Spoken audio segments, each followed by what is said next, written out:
Game day in Youngstown, Ohio. The Sycamores look for its second win in a row here in the Missouri Valley Football Conference. I'm Luke Martin alongside Brian Fritz. We'll have the call for you later on this afternoon. And Fritzy, I hate that for the second straight week, we've had to talk about losing another running back. Jaquan Keys this week, who is the leading rusher in this league, one of the best running backs in this country.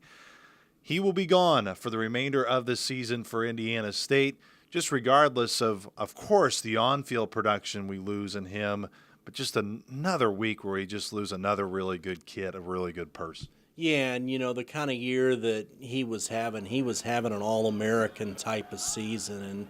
And, for him and what he endured already going through a major injury previously during his career, to be able to come back and get to that level. Also, sort of finding out after the fact that he suffered the injury in the first quarter of the game and still was able to continue and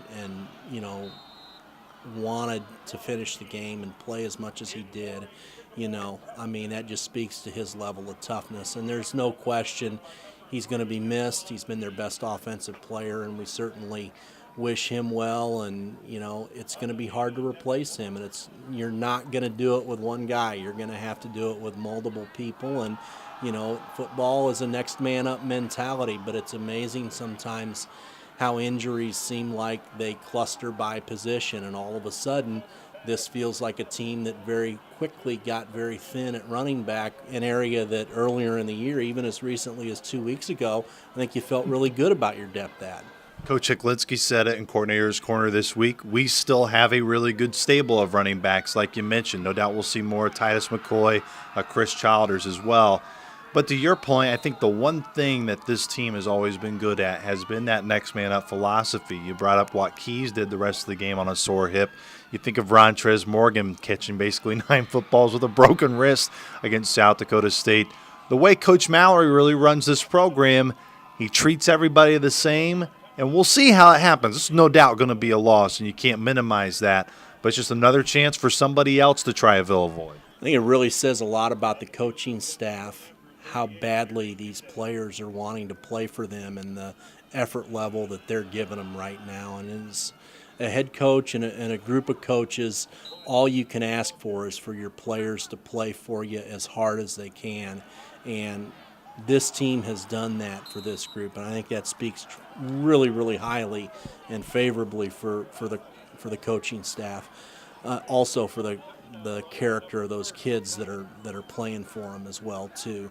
And at the end of the day, your best players are your best players. Jaquan is definitely going to be missed. But as Coach said, there are other guys that are capable. They're now going to get opportunities to show what they show in practice a lot of times. And I would expect that, as opposed to trying to just have one person pick up the load from Keys, you're going to have multiple people that are going to be asked to contribute pieces of what Keys was able to give them previously. This Youngstown State series, when you really exclude the game a year ago, which was, of course, in the favor of Youngstown State and clearly in the favor of Youngstown State, been some really good games. The last time we went out to Youngstown State, I know it was a game that you called that really came down to a punt return late for the Penguins on special teams. But there's been some late game dramatics between these two clubs. There have, particularly the last 5 to 6 years or so. There was a snow game in Terre Haute that the Sycamores won by a field goal. There was an Alex Sewell interception that sealed a overtime win for Indiana State at Youngstown. The punt return game was a close game. Lots of one-possession games with the Penguins the last 5 or 6 years. And we'll see. Should be another good one, I think, on Saturday. This Indiana State team is playing well. They played well last week. They've really, I think, in conference play, taken it up a level and really competed well week to week. And, going on the road is obviously always tough, but this team has shown that they can go on the road and compete against good teams, and I look for them to be able to do that again today. And this Youngstown State team, too, again, started the year in a really tough fashion, losing the Butler at home.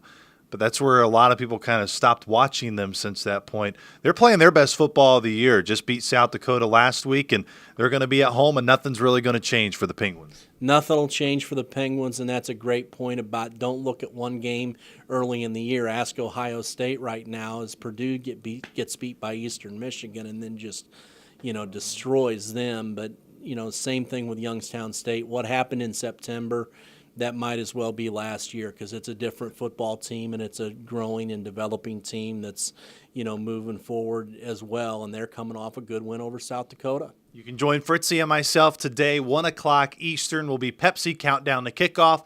The kickoff will be at 2 o'clock Eastern on WIBQ 97.9 FM locally in Terre Haute. You can also tune in on GoSycamores.com. For Fritzy, I am Luke Martin. Enjoy the game this afternoon in Youngstown. Go Sycamores.